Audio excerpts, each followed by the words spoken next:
Hello everyone, কি অবস্থা সবার? আশা করি সবাই ভালো আছেন। সবাইকে ঈদ মোবারক, হাম্বা মোবারক সবাইকে, ঈদের শুভেচ্ছা। একটু বের হলাম সকাল সকাল, আজকে ঈদের দ্বিতীয় দিন, একটু কাজে বের হয়েছি।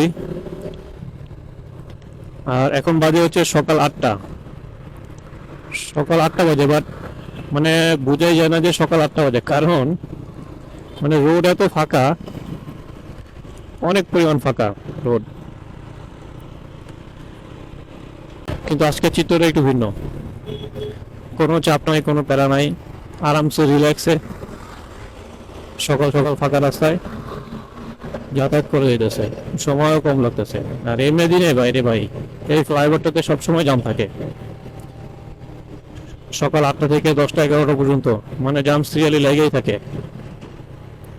সিগন্যাল আপনি পড়বেনই, মিস নাই। কোরবানি নিয়ে দুই একটা কথা বলতাম। আমি জানি না আমার কথা কতটুকু সঠিক বেঠিক হবে। কোরবানিটা তো আমাদের ধর্মীয়ভাবে আমরা পালন করি কোরবানি। আপনি একটা পশু কোরবানি দিচ্ছেন, সেটার প্রতি আপনার মায়া ভালোবাসা থাকবে, এবং আপনি যখন কোরবানি দিবেন সেই মায়া ভালোবাসা ত্যাগ করাটাই হচ্ছে কোরবানি, আল্লাহর নামে দিচ্ছেন। কোরবানি পশু লালন পালন করে তারপরে কোরবানিটা দিলে মানে একটু ভালো হয়।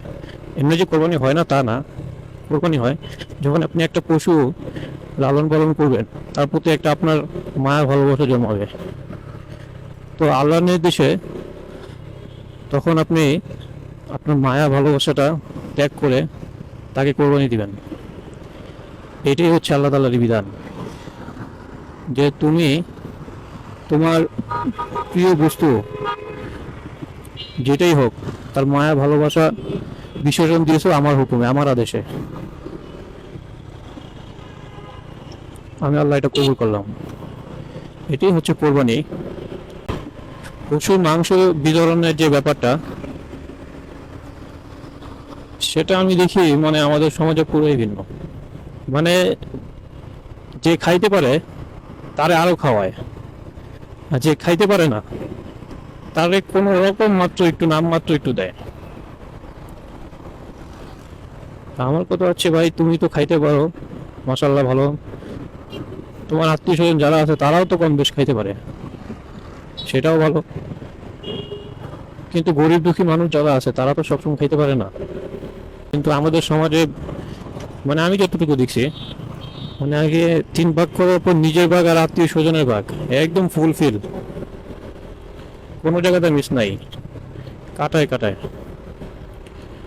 তারপরে গরিব দুঃখীদের যে 1 ভাগ থাকে সেটা তারা পলিথিন করে দিয়ে দেয়। বা আমার কথা হচ্ছে, তুমি তোমার নিজের ভাগ থেকে কিছু দাও, তারপর আত্মীয় স্বজন যারা আছে তাদের ভাগ থেকে কিছু দিয়ে তুমি গরিব মানুষটা দাও। তোমার আত্মীয় স্বজন তো ভাই খাই, সবসময় 1 কেজি খেলে এখন নাহলে 2 কেজি, তুমি দিতেছো আরো 3 কেজি।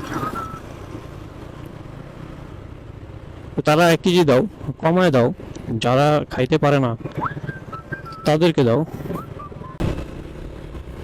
তো যেটা বলতেছিলাম, যে আপনি সাপোজ এই কোরবানি দিলেন, সেখানে তো 3টা ভাগ করেন আপনারা। তো 3 ভাগই করলেন, একটা গরিব দুঃখীদের জন্য, একটা নিজেদের জন্য, আর একটা আত্মীয় স্বজনের জন্য। তো 3 ভাগের ওইখানে আপনি যদি নিজের ভাগ থেকে যদি কিছুটা এই গরিব দুঃখীদের মাঝে দিয়ে দেন, তারপরে হচ্ছে আত্মীয় স্বজনের ভাগ থেকে যদি কিছুটা গরিব দুঃখীদের মাঝে দিয়ে দেন, সেক্ষেত্রে কিন্তু তারা কিন্তু একটু মানে যে জায়গায় একটা দিন খাইতে পারে গোস্ত, সেখানে তারা 2 দিন খাইতে পারবো। যেখানে আপনি মানে একজন গোস্ত পাওয়ার কথা, এই গোস্ত পাওয়া কষ্টকর হয়ে যায়, সেখানে 2জন মানুষ পাইব। আর আমি আত্মীয় স্বজনদের কম দিতে বললাম কেন, কারণ হচ্ছে ভাই, আপনি তো গোস্ত খান, আপনার আল্লাহ তৌফিক দিছে বিদায় আপনি গোস্ত খাইতে পারেন, কোরবানিও দিচ্ছেন।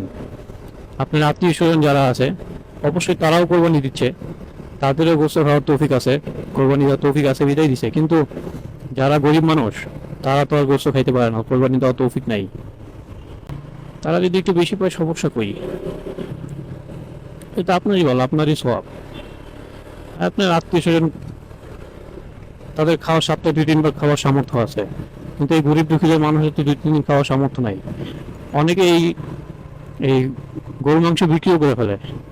আবার অনেকে রাখে যে না, আমার এটা দিয়ে আমি 7 দিন 10 দিন আমি এই মাংসগুলো দিয়ে আমি চলতে পারবো, আমার বাজার করতে হবে না। মানে আমার মতামত যে গরিব দুঃখীদের মাঝে একটু বেশি বিতরণ করার চেষ্টা করবেন। মাংসটা যে খাইতে পারে তাকে একটু কম দেওয়ার চেষ্টা করবেন, সে তো সবসময় খাই। যাই হোক, আমার কথায় কোনো ভুল ত্রুটি হয়ে থাকলে ক্ষমা দৃষ্টিতে দেখবেন।